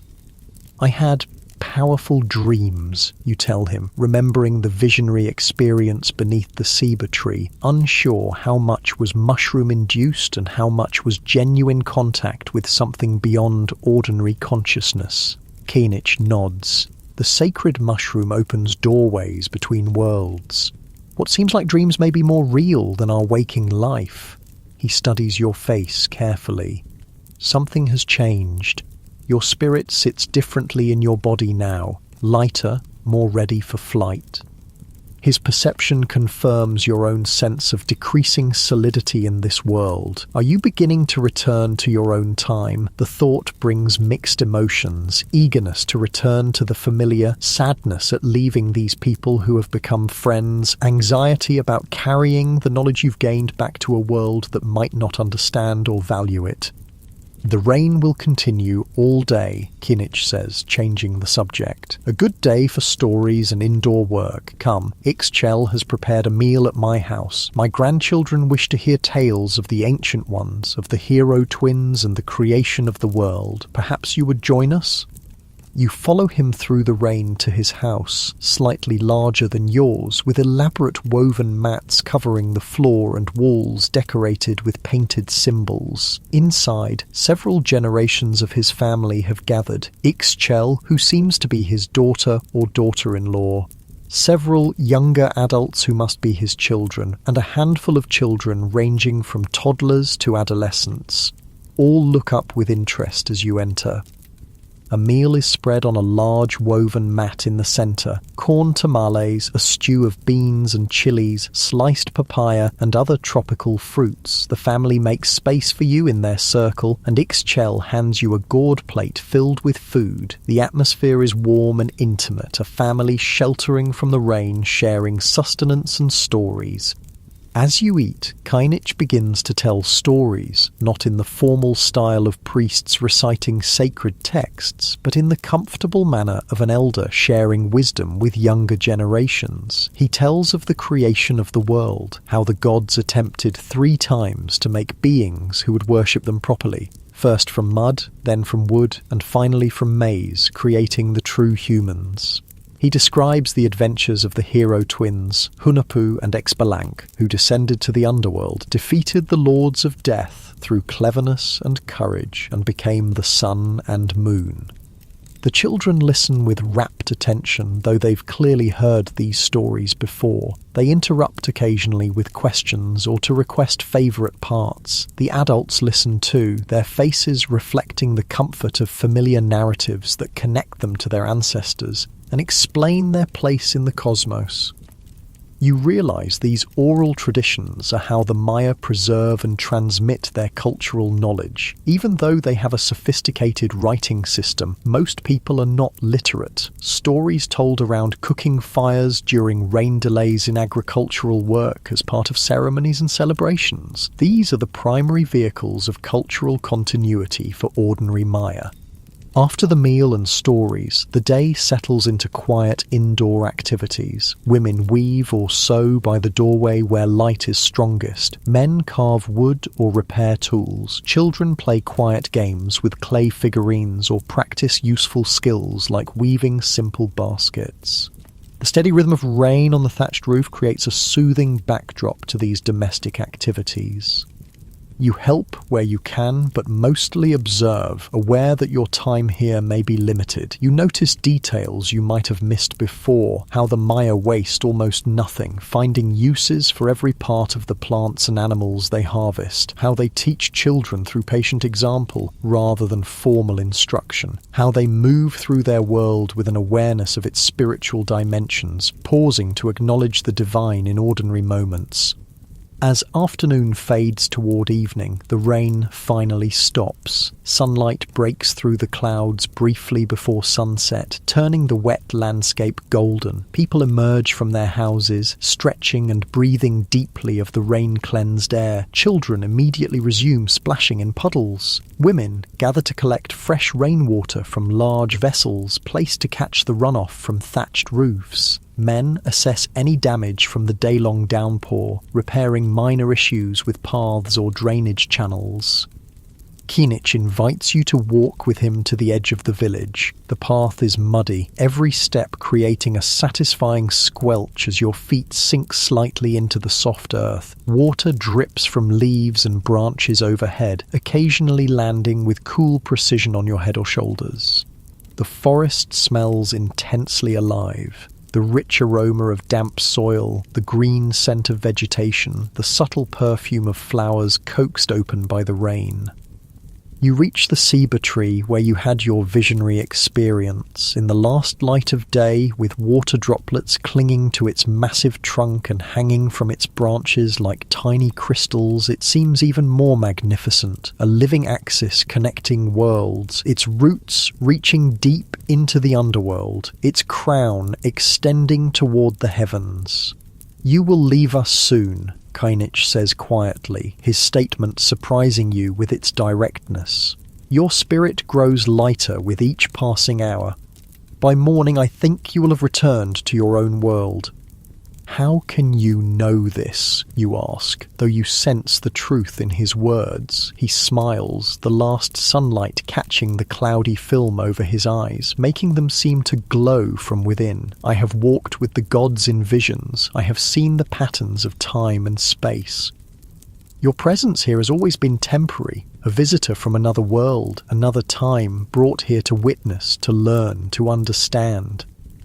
Why me, you ask? The question that has lingered since your first awakening in this ancient world. Kinich shrugs. Why does the rain fall on one milpa and not another? Why does one seed grow while another fails? The gods have their reasons, though they rarely share them with us. He pauses, considering. Perhaps you were chosen because you have the capacity to understand, to bridge worlds, to carry knowledge forward. You stand in silence for a moment, watching fireflies begin to emerge in the gathering dusk, their tiny lights blinking on and off among the vegetation. What should I take back with me, you ask finally? What knowledge is most important to preserve?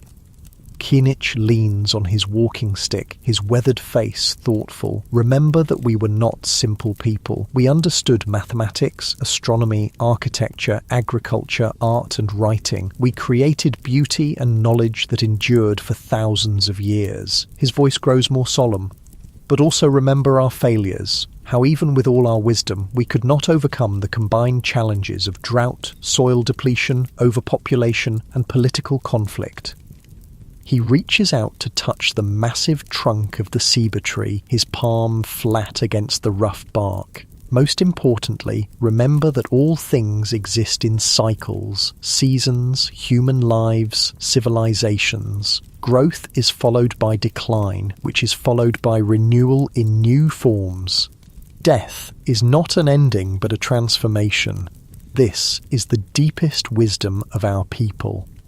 As darkness falls completely, you walk back to the village together. Cooking fires glow in doorways, creating pools of warm light in the gathering night. The sound of gentle conversation, occasional laughter, and soft singing creates a peaceful atmosphere. This is the Maya world at its most intimate, not the grand ceremonies or massive construction projects that usually define them in history books, but the quiet moments of community that formed the foundation of their society. A simple evening meal is shared, after which people begin preparing for sleep. The exertions of the previous day's festival, combined with the soporific effect of the day-long rain, have left everyone ready for early rest. You return to your house with Ixchel, who helps prepare your sleeping area, seemingly aware that this might be your last night among them. You have been a blessing to our household, she says, as she smooths the reed mat. The gods sent you for a purpose, though such purposes are not always clear to us who live beneath them. She brings a small clay cup filled with a liquid that smells of honey and herbs. Drink this, she instructs. It will help your spirit find its proper path home. The liquid tastes sweet with underlying bitter notes. Almost immediately, a pleasant warmth spreads through your body, relaxing your muscles and quieting your thoughts. Ixchel helps you lie down on the mat, placing the jade pendant carefully on your chest. Keep this with you, she says. Jade preserves life force. It will protect you during your journey. She sings softly as you lie there, a melody without words that somehow conveys both sadness and acceptance. The sound wraps around you like a comfortable blanket, easing any anxiety about the transition you sense approaching. Your eyelids grow heavy, your breathing slows, your awareness of the physical world begins to recede. As sleep approaches, your mind fills with images from your time among the Maya, working in the milpa fields under the tropical sun, sharing meals of corn, beans and chili, witnessing the blood ritual at the ceremonial center, exploring the vibrant marketplace, dancing during the rain festival, sitting beneath the ceiba tree as visions revealed the rise and fall of a great civilization. You've experienced the Maya world not as an abstract archaeological subject, but as a living reality, complex, sophisticated, deeply human. You've seen both its achievements and its vulnerabilities, its spiritual depth and its practical adaptations to a challenging environment. Most importantly, you've recognized patterns that transcend this particular civilization, that apply to all human societies, including your own. Your body grows increasingly heavy, seemingly melting into the reed mat beneath you. Ixchel's song becomes more distant, though whether she's moving away or your consciousness is shifting, you cannot tell. The soft glow of the copal incense burning in the corner creates dancing patterns of light and shadow on the limestone walls, patterns that begin to form images: pyramids, jaguars, maize plants, flowing water, the great cosmic tree connecting worlds. As your awareness balances on the threshold between waking and sleeping, you sense other presences in the small house, not physical beings but entities of some other nature, perhaps ancestors, perhaps gods, perhaps manifestations of your own deeper consciousness. They gather around you, not threatening but protective, forming a circle of witnessing as you prepare for your journey home. One steps forward. The noble woman from your saber tree vision, her jade jewelry glinting in the dim light. You have seen, she says, her voice seeming to come from both outside and inside your head simultaneously. You have learned, you have understood. Now carry this knowledge back to your world. Will I remember everything? You ask, your voice sounding strange and distant to your own ears. The details may fade like morning mist, she acknowledges, but the essential wisdom will remain buried in your deep mind, influencing your perceptions and choices. The patterns, once recognized, cannot be unseen. Another figure steps forward, Kinich, though somehow younger, stronger, his eyes clear and bright. Remember that we did not simply disappear, he says. Our civilization transformed. Our descendants continue to carry our blood, our language, our knowledge of plants and stars, our understanding of time's sacred cycles. Even in your day, the Maya people endure.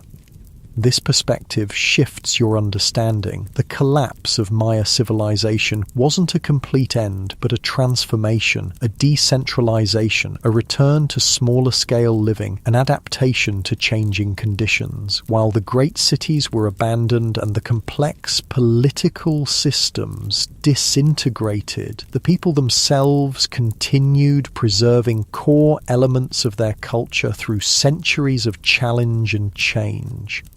The figures begin to fade, their forms becoming transparent, merging with the shadows. The limestone walls of the house seem less solid, more permeable. The sounds of the nighttime forest, insects, frogs, distant howler monkeys grow simultaneously more intense and more distant, as if you're both more and less present in this world with each passing moment.